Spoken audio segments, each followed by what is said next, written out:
Hello friends. तो जैसे कि आपको मैंने प्रीवियस वीडियो में वुंड हीलिंग की डेफिनेशन बता दी है और जो उसके टाइप्स होते हैं वो बता दिए, ठीक है।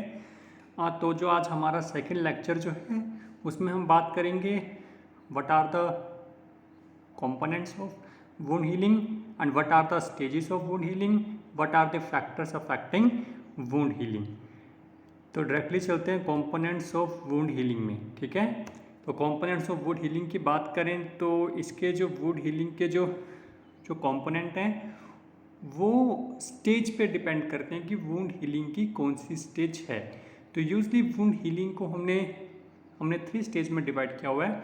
Number 1 inflammatory phase, number 2 proliferated phase and last one is remodelling phase, ठीक है। इसी की हेल्प से हमने निमोनिक्स बनाए हैं कुछ, तो आपको इसी की हेल्प से इसके कंपोनेंट्स भी याद हो जाएंगे। तो सबसे पहले देखते हैं इन्फ्लामेटरी फेज, ठीक है। तो इसके कंपोनेंट आप देख सकते हो, नंबर 1 है ल्यूकोसाइट, देन हिस्टामाइन, प्रोस्टाग्लैंडिन, ठीक है। तो पहले यहाँ तक के निमोनिक देखते हैं। तो अब देखो ल्यूकोसाइट एल आ रहा है, इन्फ्लामेटरी में भी एल आता है। हिस्टामाइन कौन रिलीज करते हैं? प्लेटलेट्स। पी यहाँ पर भी आ रहा है, अगेन जो प्रोस्टाग्लैंडिन है वो भी आप इससे पी से ले सकते हो। फिर लास्ट वाला जो काइनिन है वो आपको याद रह जाए तो भी ठीक है, ना रहे तो भी ठीक है, ठीक है। अब बात करते हैं सेकंड वन के हम कंपोनेंट देखें तो नंबर 1 आता है proteoglycans, number 2 fibroblast, endothelial cells, epithelial cells and monocytes, ठीक है। तो इसके निमोनिक्स हम देखेंगे। जो हमारा प्रोलिफरेटेड फेज है उसका स्टार्टिंग के वर्ड है PRO। तो इस PRO से आप इस PRO को याद रख सकते हैं, ठीक है। अब आता है फाइब्रोब्लास्ट। देखो F यहाँ पर भी आ रहा है आपका और ये आपका फाइब्रोब्लास्ट हो गया। एंडोथेलियल, ये आपका एंडोथेलियल हो गया और इसी से आपका एपिथेलियल हो गया, ठीक है। यहाँ पर एक और वर्ड आएगा, एक और कंपोनेंट आएगा, डेट इज मोनोसाइट्स। मोनोसाइट्स को आपको कैसे याद रखना है? जो थर्ड स्टेज है जिसका नाम रीमॉडलिंग है, तो इसका MO से आप ये मोनोसाइट आपको याद रखना है, ठीक है। अब जो हमारी जो लास्ट स्टेज है रीमॉडलिंग, उसका क्या कंपोनेंट है? मायोफाइब्रोब्लास्ट। इसमें भी M आ रहा है, इसको भी आपको इसी M से याद रखना है, ठीक है। तो ये हो गए हमारे सारे के सारे कंपोनेंट्स। ये 3 मार्क्स का क्वेश्चन यूजली एग्जाम में आ जाता है। अब बात करते हैं what are the stages of wound healing. तो हमारी जो नंबर 1 स्टेज है वो आपकी इन्फ्लामेटरी स्टेज। इन्फ्लामेटरी स्टेज को हम लैग फेज भी कहते हैं, सबस्ट्रेट फेज भी कहते हैं, एक्सुडेटिव फेज भी बोलते हैं, ठीक है। बिगिंस कब होती है? It begins immediately after formation and last for 72 hour तक ही रहती है। मतलब जैसे वुंड हुआ तभी से स्टार्ट हो जाती है और कम से कम 72 आवर्स तक रहती है। जो अब देखते हैं वो कौन कौन से इवेंट्स हैं जो हमारे इस फेज में होते हैं। तो इवेंट्स की बात करें, हीमोस्टेसिस होता है, इसमें ओगुलेशन होता है, कीमोटैक्सिस होता है, ठीक है। तो इसके इवेंट्स को भी हमने 2 पार्ट्स में डिवाइड किया हुआ है, इनिशियली एंड लेटर, जो स्टार्टिंग में होते हैं और जो उसके बाद होते हैं। इनिशियल की बात करें, number 1 vasoconstriction, thrombus formation and platelet aggregation due to endothelial damage. जो एंडोथेलियल डैमेज होता है उसकी वजह से प्लेटलेट का एग्रीगेशन होता है and release of adenosine diphosphate. मतलब जो प्लेटलेट एग्रीगेशन हो रहा है उसके लिए 2 फैक्टर रिस्पॉन्सिबल होते हैं, number 1 endothelial damage and number 2 release of adenosine diphosphate, that is ADP, ठीक है। अब बात करें लेटर। आप देखोगे इनिशियल में जो हमारे जो ब्लड वेसल है वो कॉन्स्ट्रिक्ट हुए, लेकिन लेटर में जो हमारे ब्लड वेसल होते हैं वो डायलेट हो जाते हैं, ठीक है। Vasodilation and increased vascular permeability, ठीक है। जो परमेबिलिटी होती है वो इंक्रीज हो जाती है। तो आपको ध्यान रखना है इन्फ्लामेटरी फेज में वैसोकंस्ट्रिक्शन भी होता है और वैसोडाइलेशन भी होता है। जो वैसोकंस्ट्रिक्शन है वो स्टार्टिंग में होता है, जो वैसोडाइलेशन है वो लेटर स्टेज में होता है, ठीक है। यह लेटर पार्ट में होता है। अब हम बात करते हैं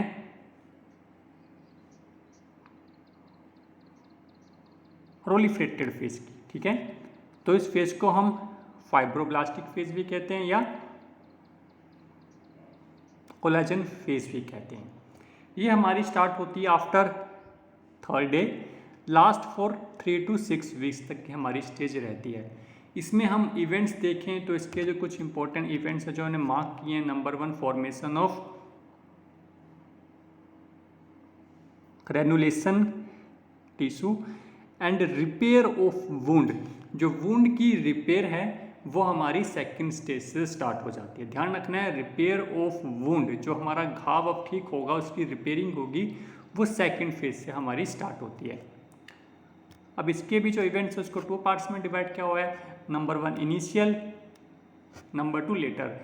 इनिशियल की बात करें तो इनिशियल स्टेज में एंजियोजेनेसिस होता है, that is formation of new blood vessels, ठीक है। जो वुंड इंजरी हुई है वहाँ पे कुछ ब्लड वेसल कैपिलरी की लॉस हुआ है तो वहाँ पर एंजियोजेनेसिस होगा, ठीक है।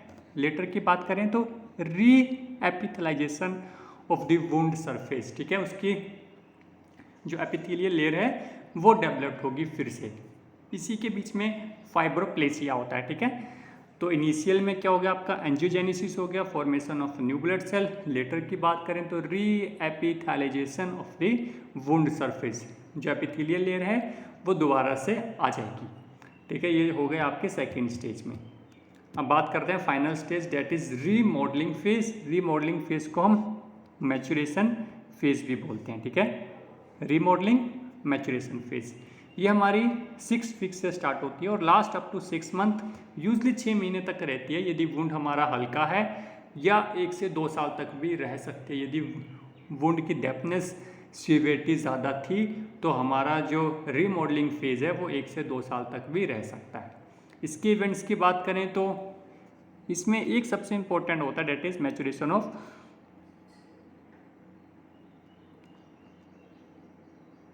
कोलेजन, ठीक है। ये क्या प्रोवाइड करता है, tensile strength of this scar, ठीक है। अब कभी कभी एमसीक्यू में आपका आ जाता है द फाइनल स्कार में क्या चीज़ होती है। तो जो फाइनल स्कार हमारा जो आखिरी में डेवलप होता है उसमें टाइप 1 कोलेजन होता है, टाइप 2 कोलेजन इसमें काफ़ी कम होता है। तो टाइप 1 आपको याद रखना है, ठीक है।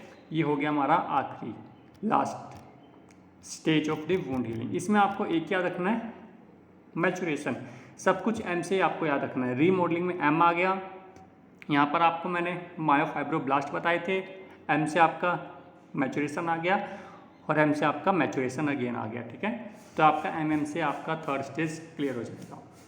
अब बात करते हैं what are the factors that affecting the wound healing. मैंने एक टेबल बना दी, इस टेबल को आप एज इट इज़ याद कर सकते हो, 3 मार्क्स में आ सकता है। तो सबसे पहले हम देखते हैं एज की बात करें तो यंगर स्टेज में जो हमारा वुंड है वो फास्ट और बेटर हील हो जाता है। लेकिन एल्डरली की बात करें वहाँ पर वुंड थोड़ा लेट हील होता है, लेकिन जो स्कार का फॉर्मेशन होता है वो एक्सीलेंट होता है एज कम्पेयर टू यंगर। जो यंगर में स्कार बनता है वो इतना बेटर क्वालिटी का नहीं होता एज कम्पेयर टू एल्डरली, ठीक है। एल्डरली में जो स्कार बनता है वो बेटर क्वालिटी का होता है। अब बात करें न्यूट्रिशन, सम न्यूट्रिशन है जो डायरेक्टली अफेक्ट करते हैं वुंड हीलिंग को, like vitamins, trace elements, fatty acids, protein. Some books में जिंक भी दे रखा है, मैग्नीशियम, कॉपर, अर्जिनिन, ग्लूटामाइन। यहाँ पर जिंक इंपॉर्टेंट है। देखो वैसे तो जिंक बहुत ही इंपॉर्टेंट है, जिसके बिना वुंड हीलिंग अच्छी नहीं होगी, लेकिन जिंक की जो डेफिशिएंसी है वो रेयर केस में होती है, ठीक है। इसलिए यहाँ पे जिंक रेयर लिखा हुआ है। अब देखते हैं थर्ड वन आपका एनीमिया है। यदि किसी का हीमोग्लोबिन लेवल 8 ग्राम से लो है तो उसकी भी वुंड हीलिंग ठीक से नहीं होगी या लेट होगी। नंबर 4 आता है हाइपोक्सिया।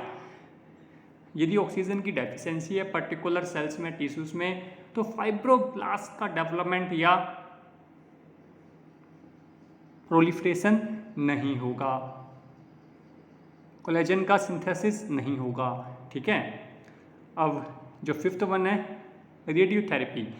ये जो हम एक्सरे हो गया हमारे और बाकी चीज़ें जो हम करवाते हैं, इससे फाइब्रोसिस होने के चांसेस ज़्यादा रहते हैं, एंड्राइटिस होने के चांसेस ज़्यादा रहते हैं और वुंड हीलिंग भी डिले होती है। ड्रग्स की बात करें तो ड्रग्स में जितने भी हम non steroidal anti inflammatory drugs लेते हैं, जो हम पेन किलर लेते हैं, वो हमारे वुंड हीलिंग को अफेक्ट करती है। और साथ में अल्कोहल, जो अल्कोहल ज़्यादा लेते हैं उनकी वुंड हीलिंग वैसे भी नहीं होती है। अब बात करते हैं कुछ systemic and metabolic disorder. Diabetes mellitus में वुंड हीलिंग काफ़ी डिले होती है, या आपकी हार्ट की कोई दिक्कत है, रिनील की है, हिपैटिक की है, रेस्पिरेटरी की है, या पेशेंट को जोंडिस है, या पेशेंट को ओबेसिटी है। तो ये सारे फैक्टर्स हैं जो हमें ध्यान रखने हैं, क्योंकि कुछ पेशेंट से पूछते हैं कि सर कितना टाइम लग जाएगा वुंड को हील होने में, तो हमें उनकी हिस्ट्री चेक करनी पड़ती है। क्या उनको डायबिटीज़ मेलाइटस तो नहीं है, उनको कोई हार्ट की डिसीज़ तो नहीं है, रिनेल, हिपैटिक, रेस्पिरेटरी, जोंडिस, ओबिस तो नहीं है ज़्यादा, तो उनको बता सकते हैं कि आपको थोड़ा टाइम ज़्यादा लगेगा। ठीक है, अब इनके पर्टिकुलर रीज़न दे रखे हैं बुक में। डायबिटीज़ मेलाइटस से डिले कैसे होता है, जोंडिस से डिले कैसे होता है, वो आप अपने आप ही देख सकते हो, स्टडी कर सकते हो। ठीक है, तो आज की क्लास हम यही फिनिश करते हैं। नेक्स्ट पार्ट में हम बात करेंगे हाइपरट्रॉफिक स्कार एंड किलोइड। ठीक है, क्योंकि ये 4 पार्ट्स में बनेगी, तो नेक्स्ट वीडियो में 6 to 7 एंड देन 8, 9 के बाद ही हमारा वुंड हीलिंग चैप्टर खत्म हो जाएगा। उसके बाद हम बात करेंगे अल्सर, जो हमारा सेकंड चैप्टर है। अल्सर वेरी वेरी इंपॉर्टेंट, क्योंकि वुंड हीलिंग और अल्सर वेरी वेरी इंपॉर्टेंट है, सर्जरी का बेसिक है ये। ठीक है, तो आज की वीडियो यहीं पे फिनिश करते हैं। आपको वीडियो में कोई डाउट हो या कुछ सजेशन देने हो, कमेंट करने हो, तो आप मुझे बता सकते हो, और व्हाट्सएप नंबर भी मैंने अपना दिया हुआ है। ठीक है, तो आप लाइक कर सकते हो, शेयर कर सकते हो, कमेंट कर सकते हो। ये मेरा व्हाट्सएप नंबर है, कोई भी डाउट हो, सजेशन हो तो आप दे सकते हो। ठीक है, थैंक यू।